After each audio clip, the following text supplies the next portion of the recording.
20 November Ratna ট্রেডার্সের নিকট হতে প্রতি প্যাকেট 350 টাকা দরে 50 প্যাকেট গুঁড়ো দুধ ক্রয়। কারবারি রেট আছে 2%। তাহলে আমরা লিখতে পারি 20 তারিখ লিখতে পারি রত্না ট্রেডার্স হিসাব।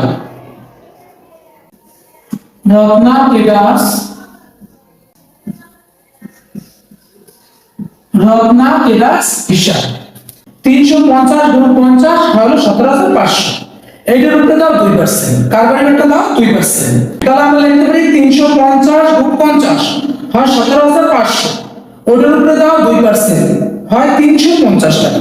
350 টাকা কারবারি রেটটা পেলাম কত না 350।